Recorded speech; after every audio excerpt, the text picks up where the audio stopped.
And a Fox News alert on two breaking stories out of our nation's capital with major implications for the president's agenda. Welcome to Happening Now on this Monday. I'm John Scott. And I'm Heather Childers. Nice to be back with you on this Monday. Good to have you back, Heather. A busy week ahead. Yes, it and is. The Supreme Court starting it off. A just ruling that parts of President Trump's travel ban can be enforced pending a review by the justices of the controversial executive order in October. This as we await the Congressional Budget Office score on the Senate bill to repeal and replace Obamacare. And the president tweeting on the state of the health care bill just a short time ago, floating the possibility that it may not pass. We have live Fox team coverage. Mike Emanuel on Capitol Hill, but we begin with Doug McKelway at the Supreme Court. Doug.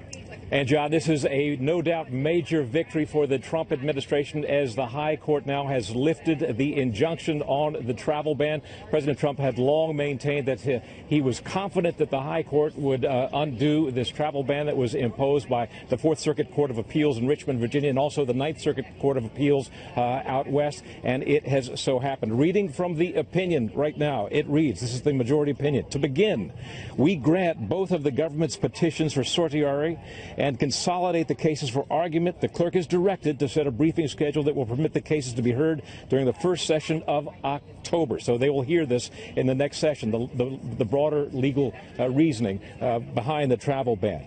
But then in a second part of this opinion, they say, and I'm quoting now, we turn now to the preliminary injunctions barring enforcement of 2C entry suspension. We grant the government's applications to stay the injunctions to the extent that the injunctions prevent enforcement of 2C with respect to foreign nationals who lack any bona fide relationship with the person or entity in the United States. What that does, apparently, to our understanding, is if there is some pressing need for one of the foreign nationals from any one of these 6 countries, which include Sudan, Yemen, Iran, Syria, Libya, and Somalia, to come to the United States, perhaps because they have an injured relative or somebody who's hospitalized, they will be permitted to do so under this. But that is a major, major victory for the Trump administration. Turning now to another big opinion that just came down from the court, Trinity Lutheran Church versus the Missouri Department of Natural Resources.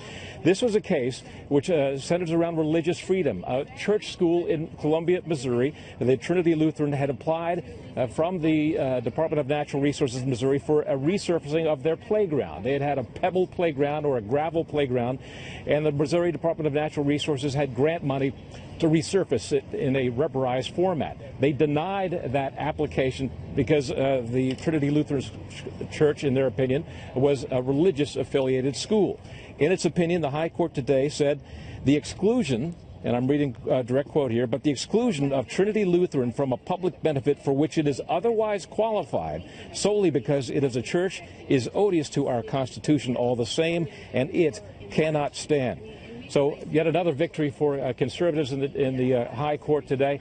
Much more interpretation will be following as the day evolves. No press conferences here outside the High Court, at least as of now. One lingering issue, the fate of Chief Justice Kennedy. There has been speculation that he may be retiring. There was no announcement in the court as it ended its session today. The High Court justices are now in a private luncheon meeting to wrap up business for the year. If he were to make that decision, it may come at that private meeting so he could communicate that information to the people who most matter to him, his colleagues. It has not happened as of yet, but we're watching it very closely, and we'll deliver that news to you should it happen. John? Doug McKelway reporting outside the Supreme Court. Thank you, Doug. My pleasure. And Senate Republicans, they are scrambling to reach a consensus on health care, just days away from an end-of-June deadline. Senate Majority Leader Mitch McConnell pushing for a vote this week as 5 Republicans say that they oppose the bill in its current form. The president tweeting about the bill this morning, raising the possibility that it might not pass, saying this: Republican senators are working very hard to get there with no help from the Democrats. Not easy. Perhaps just let Obamacare crash and burn. Chief Congressional Correspondent Mike Emanuel is live for us on Capitol Hill with more on all of this action that's going on. Hi, Mike. Heather, good morning to you. A critical piece of information could come as soon as today when the Congressional Budget Office weighs in with its estimate on the price and impact of the Senate health care bill. A key Senate moderate says fixing health care is tricky. I'm very concerned about the cost of insurance for older people with serious chronic illnesses and healthcare providers such as our rural hospitals and nursing home. most of whom are very dependent on the Medicaid program. So threading that needle is going to be extremely difficult. The plan has been voting on health care reform in the Senate this week before the Independence Day holiday. But the truth is that is a man-made deadline. So perhaps a more realistic timetable may be by the end of July. But top GOP leaders say they must get it done. There is an urgency to act. We are down to one company providing insurance in Wyoming. The prices have skyrocketed. That's why we have to do something. And we need to do what the people are asking for, which is stabilize the insurance markets. Senate Democratic leader Chuck Schumer suggested the odds over the weekend are at best 50-50 that Republicans pass this bill. Schumer says the bill is devastating, and that's what is making it so hard to pass. One of his fellow Democrats also blasted this bill. This is this is mean. This is worse than mean. It is cruel. And I tell you, I travel around Minnesota and talk to those Trump voters, and they know it. I do roundtables at rural hospitals and rural nursing homes and clinics. They know it. With 5 Republican senators opposed to the bill in its current form, this is going to be a challenge for Senate Majority Leader Mitch McConnell. But folks on both sides say McConnell should not be underestimated. Heather? We'll see what happens. Mike McConnell live for us. Mike Emanuel, thank you so much for joining us. Thanks. And as we await the CBO score on the Senate health care bill and a revised version of that bill, we're hearing more from the first Republican senator to oppose the current bill, Rand Paul, senator from Kentucky. They say they're going to fix health care and premiums are going to go down. There's no way the Republican bill brings down premiums. Look, I've been in medicine 20 years. I'm 54 years old. Premiums have never gone down. They're not going to go down after the Republican bill. And it's a false sort of over-promising to say, oh, yeah, insurance premiums are going to go down, but we're keeping 10 of the 12 mandates that cause the prices to go up. And it's not only Republicans who are out against this bill. No Democratic senator is expected to vote for it. And one former Republican presidential candidate is now calling out both parties. I don't think we have enough leadership. I think there are too many people that cower, in the wings because of partisanship. Not just Republicans, Democrats as well. If you try to get a great number of governors, Republican or Democrat, to speak out on this, where are they? All you hear are crickets and chirping because they're worried about upsetting their base. So the state of the health care bill in just a moment. But first, let's talk about this big ruling out from the Supreme Court this morning. Joining us now, Stephen Dinan, the political editor for the Washington Times. So the Trump travel ban stands in large part, except for the tiny carve out that the Supreme Court made. Is this, would you say, the biggest victory of the Trump presidency? Yeah, absolutely. Look, the lower courts had been pretty unanimous in attacking this ruling, and some really sort of, I might even say, extreme opinions looking at his past rhetoric and drawing connections about it, his animus towards Muslims. The Supreme Court unanimously rejected all of that and said he is within his powers, granted to him by Congress, and his national security powers to go ahead and, for most people outside the country, to maintain this ban and also to stop refugee admissions worldwide, not just the 6 countries that he targeted with the travel ban, but refugee admissions are also stopped, except for, as you said, that narrow carve-out of people who have a connection already to the U.S. The interesting thing is that the travel ban was proposed to take effect for only 90 days. We expect the White House will institute it as planned in the next few days, meeting the Supreme Court criteria. But the Supreme Court is not expected to take up the case again until October. This is essentially a temporary lifting of the lower court bans. I mean, by then we could have brand new immigration policy set by this White House. In fact, the justices got at that exact issue and said and hinted, hey, we almost expect we won't have to hear this case come October if the president follows through on that 90-day period and does the vetting and the new procedures that he talked about. The whole reason for the 90-day pause, if he follows through on that, we may not be hearing this case come October. So what does this do to all of the, advocates of relaxed immigration or open borders or whatever you want to call it? What do they say now? Well, so obviously they're upset with this ruling, but most important about this, as I said, it was a unanimous decision by the court. That's a very strong statement that this court, both the liberal justices and the conservative justices, see the presidency, not just President Trump, but the presidency overall, as having very strong discretion and powers in terms of evaluating national security and looking at national security and then following through on immigration plans. So it really is a free hand, or a fairly free hand, for this president and most presidents in immigration matters. Well, they must be giving high fives at the White House right now. Let's talk about health care and the bill in the Senate. Mitch McConnell right now has 5 senators, his Republican senators, in opposition. He can only lose 2 of them and still get this thing passed. So does he get it passed? Oh, you know, I would agree with Chuck Schumer. I'd say it's probably about a 50-50 proposition. You know, there's some theory that the Republicans would be very happy just to go ahead and have a vote and have it go down to defeat and then try and recenter this whole conversation. Look, Republicans have lost the messaging battle on this Obamacare repeal.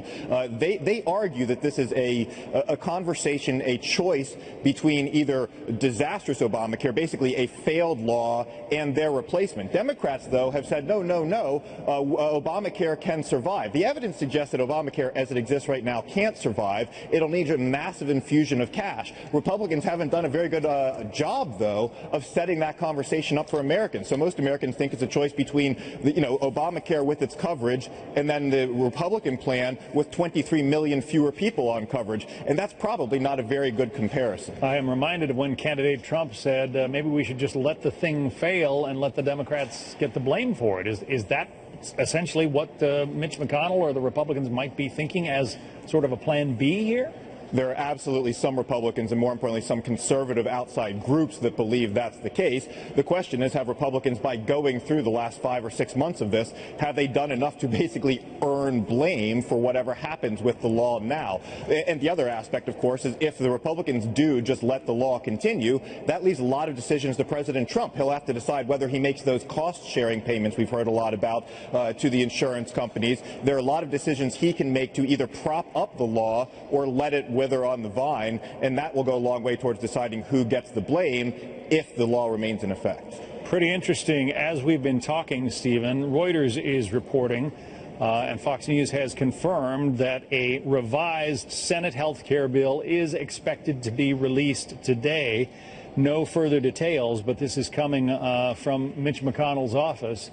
He has said that he would make some tweaks to the proposal to get some of these balking senators on board. I guess the question is whether he can get at least 3 of the 5 who are right now in opposition.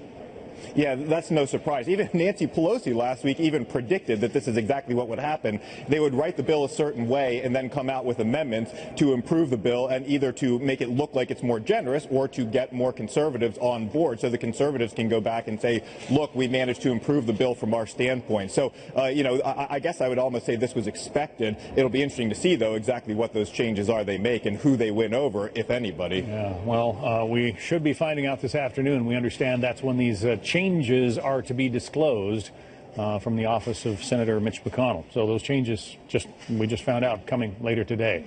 Stephen Dinan. Stephen, good to talk to you. Thank you. My pleasure. And don't forget, this is still going on. As the special counsel continues its Russia investigation, President Trump is criticizing his predecessor, why he now claims that President Obama was colluding with Russia. And the Supreme Court agreeing to review the president's travel ban, what this means for the administration and for people from banned countries trying to come into the U.S. Our legal panel weighs in. I'm establishing new vetting measures to keep radical Islamic terrorists out of the United States of America. We don't want to do it. Welcome back. The special counsel probe into Russian meddling in the 2016 presidential election continues, as a new report indicates when the Obama administration was briefed by the intelligence community on Russian interference. And now President Trump, Republicans, and even some Democrats are criticizing President Obama for not taking more action. Chief Intelligence Correspondent Catherine Herridge has more from Washington. Hi, Catherine. Well, thank you, Heather. This morning, the president appears to be responding to statements from a senior Democrat over the weekend that the Obama administration should have done more last fall once it was clear Russia was interfering in the U.S. election. Here's the ranking Democrat on the House Intelligence Committee speaking on a Sunday talk show. I think the Obama administration should have done a lot more when it became clear that not only was Russia intervening, but it was being directed at the highest levels of the Kremlin. I was urging that they begin then the process of sanctioning Russia, the administration talking more forcefully about what the Russians had done. I think that was a mistake. Writing on Twitter this morning, the president said the reason that President Obama did nothing about Russia after being notified by the CIA of meddling is that he expected Clinton would win, and he did not want to rock the boat. He didn't choke. He colluded or obstructed, and it did the Dems and crooked Hillary no good. Meantime, a spokesman for the Republican chairman of the powerful Senate Judiciary Committee, Chuck Grassley, confirming to Fox News that the FBI has failed to provide information to the committee about the unverified anti-Trump dossier and the extent to which the FBI relied on that dossier during the Russia investigation. The company behind the dossier, Fusion GPS, has also failed to comply with the committee's requests. The person who brought the dossier to the attention of Senator John McCain last year, former British Ambassador Sir Andrew Wood, recently told Fox News that he also believed the intelligence in that report had to be verified before it was used. Heather. Catherine Herridge live for us. Thank you, Catherine. You're welcome. Well, a heart-stopping moment caught on tape. Her neck is stuck. How a crowd at an amusement park reacted quickly to save a young girl's life. Also, Sean Spicer taking a behind-the-scenes role as the White House cuts the number of on-camera news briefings. Our media panel on what the change will mean coming up. I think the cameras are fine, and there's an opportunity to have that, but I think you can equally, on days when the president's speaking, have an off-camera briefing where you have a substantive engagement on policy issues. But to suggest that somehow if it's not on television is somewhat nonsensical. You look at the number of questions get asked over and over again just so a reporter can get a clip of themselves saying something or yelling at someone. That's not. I think it not only makes it repetitive, but again, there's a mix. I think the cameras are fine, and there's an opportunity to have that. But I think you can equally, on days when the president's speaking, have an off-camera briefing where you have a substantive engagement on policy issues. But to suggest that somehow if it's not on television is somewhat nonsensical. Many of these reporters use anonymous sources and write up things, and yet I can make an equal argument that that doesn't sound like news to me. We engage with the press corps very robustly from early in the morning till late at night. The briefing is one small part of what this extensive staff does to engage with the media. Well, it's a question. He used to get big ratings for his on-camera briefings. White House Press Secretary Sean Spicer there. Now they're being cut back, the televised version at least. He will hold an off-camera briefing in just a couple of hours. It is audio only, and we are not allowed to take it live. Might be the wave of the future. And while the media might not like it much, how much impact will this change actually have? Let's bring in today's media panel. Emily Shire is politics editor at Bustle. Guy Benson is a Fox News contributor and political editor at townhall.com. Welcome to both of you. Emily, to you first. I mean, will the live, on-camera, televised briefing change much of the way that you go about reporting on the White House?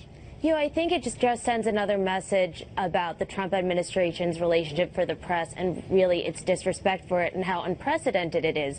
You know, it's not like the press handled the W. Bush administration with kid gloves, and yet we didn't see this belly aching. And more importantly, this isn't just belly aching anymore. This is really setting a dangerous tone.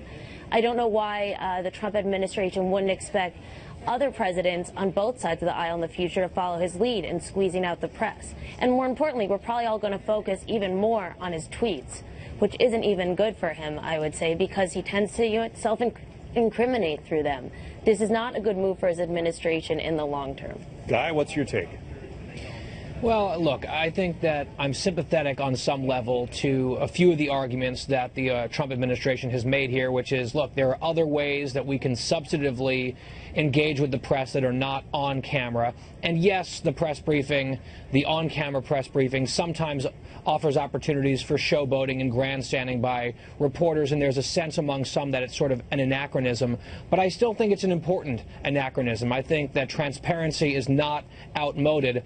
And the reason that I think that is watching reporters spar with an official spokesperson for the president and seeing that interaction and sustained questions and people following up on questions, I think the viewer in that case has an opportunity to really assess who has the better argument, who's telling the truth, and who's spinning. I think when you have cameras out of the room and it's not live, that gives less of an opportunity for the American people to see that. So if it were the Obama administration making this change, I think a lot of conservatives would be screaming and stomping their feet, and rightly so. And I think in this case, the Trump administration trying to pretend like they're not really changing anything here is disingenuous. What about the argument, though, Emily, from the White House that reporters will ask Sean Spicer the same thing 3 or 4 times, mostly because, in the view of the White House, they want their correspondent seen sparring with the White House press secretary and maybe making him squirm? Look, we have an administration that equivocates on many significant issues, whether it's concerns over collusion with Russia, whether it's concerns over the firing of James Comey. And I think, blaming the press for asking follow-up questions is really creating a self-victimizing attitude, which is unbefitting for a presidency and disrespectful. And it shows a certain level of cowardice that we haven't seen in the White House, and making the press, which is absolutely critical to a healthy democracy. I can't believe in 2017 we have to say that freedom of the press is critical to democracy, the enemy. And Donald Trump has said press is the enemy of the people. It's simply unprecedented and, frankly, disturbing. No White House, for the record, has much enjoyed its relationship with the press. We're going to see if this changes. Sean Spicer down to about 1 televised news briefing per week in the month of June, and we'll see if it changes. I want to take up another topic with you both. CNN is instituting a new policy for all of its stories related to Russia. After making a major retraction last week, the network reported a link between a supporter of President Trump and a $10 billion Russian investment fund, only to retract it and apologize a day later. So now all of the stories that CNN runs about Russia have to be approved by a vice president or an executive editor. Guy, is that prudent policy given the history here? Look at what CNN has gone through over the last few weeks. They reported famously that James Comey in his testimony was going to come out and contradict President Trump. He never told him 3 times that he wasn't under investigation. And then, oops, Comey said exactly the opposite in his testimony under oath. And now this Anthony Scaramucci hit piece that they had to retract and apologize for. I think a trap that CNN has fallen into here, watching their coverage at the gym sometimes, it seems like they believe Russia and Trump is the most important story on the planet all the time. And in order to justify that sort of breathless coverage around the clock, sometimes you fall victim to this impulse to latch on to new quote-unquote bombshells that you might want to believe, or that you might feel justifies that degree and tone of coverage that they have adopted so frequently with this administration, and they've shot themselves in the foot a few times. People do this. All the networks do this. Newspapers make mistakes. I think CNN has made itself especially vulnerable on this issue with this president. Were these stories, Emily, looking for facts or support to back them up? Look, it seems like this story was based on one anonymous source, and it wasn't good enough. And thankfully, CNN did properly retract the story and is issuing new guidelines. Hopefully, the network has learned its lesson, and going forward will hold itself to a different standard. But I think it's important to note that they're self-policing so that they can put a higher premium on accuracy. And we don't always see that. We don't always see this value on truth and facts, frankly, coming from the Trump administration. And so CNN absolutely needs to take a good, hard look on the kind of reporting it's doing, but so far it does seem to be doing that. It did issue a swift retraction. It is issuing stricter guidelines about how it's going to do its reporting going forward.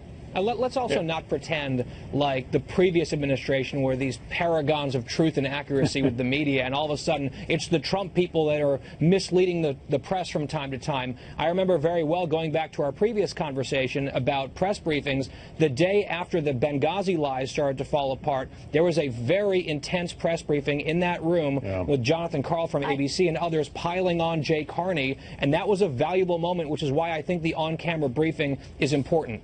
Guy Benson from townhall.com. Emily, sorry, we have to run. Emily Shire from bustle.com. Thank you both. Very interesting. Thank you. Busy day. Well, President Trump slamming Democrats for opposing the Senate health care plan. Why he says that their resistance to the GOP bill could actually backfire. Plus, a top U.S. military official arriving in Afghanistan today, what the Trump administration plans to do to strengthen Afghan forces, as the defense secretary admits things are not going well there right now. We're not winning in Afghanistan right now, and we will correct this as soon as possible. Chairman of the Joint Chiefs of Staff, General Joseph Dunford, arriving today in Afghanistan as the U.S. gets ready to send nearly 4,000 more troops to that country, part of a Trump administration strategy to strengthen the Afghan forces. National security correspondent Jennifer Griffin is live at the Pentagon with the latest. Jennifer. John, this is the second high-level senior U.S. military officer to visit Afghanistan in the past 2 weeks, after the head of the Marine Corps, General Robert Neller, visited Helmand province to make his assessment on the way ahead. Officials say the new strategy in Afghanistan will look like the current fight against ISIS in Iraq and Syria. More troops closer to the fight to call in airstrikes and embed with local fighters. But this new plan carries risk. Earlier this month, 3 U.S. Army soldiers were killed by an Afghan soldier in what the military calls an insider attack. 7 other American soldiers were shot and wounded in a similar incident a week later. Defense Secretary Jim Mattis said he will present a new plan for Afghanistan and the region in mid-July. Mattis said it would be a fundamental change from the Obama administration's policy and offered this frank assessment. We're not winning in Afghanistan right now, and we will correct this as soon as possible. In February, the top U.S. commander in Afghanistan told Congress he needed a few thousand more troops after then-President Obama ordered roughly 1,500 U.S. troops out of Afghanistan at the end of December. We skipped the step where you're supposed to be able to have a few dozen teams of advisors out in the field with key Afghan units to help them improve, to call in airstrikes and so forth. And so in a sense, what I see this decision by President Trump as potentially doing is repairing one of the holes in the Obama strategy. There are currently roughly 8,400 U.S. troops in Afghanistan right now. No one at this point is talking about a surge of tens of thousands of troops like we saw at the beginning of the Obama administration. This is more of an adjustment to the existing strategy, John. Jennifer Griffin, stay on it for us. Thank you. I saw Schumer criticizing the bill a couple of weeks ago, and he had no idea what was in the bill. He was saying this bill is this and it's that. He had no idea. In fact, the Republican senators didn't know because it wasn't released. Very few people knew. So he was criticizing a bill that he had no idea what was in the bill. But that's called the resistance. I mean, that's a terrible word. Think of it. Their theme is resist. Their theme should be, let's get together, envelop, let's get together. But their theme is resist. It's obstruction. And the problem is they become obstructionists. And the voters, I happen to like it from the standpoint of running for office, but I think it's a terrible theme in terms of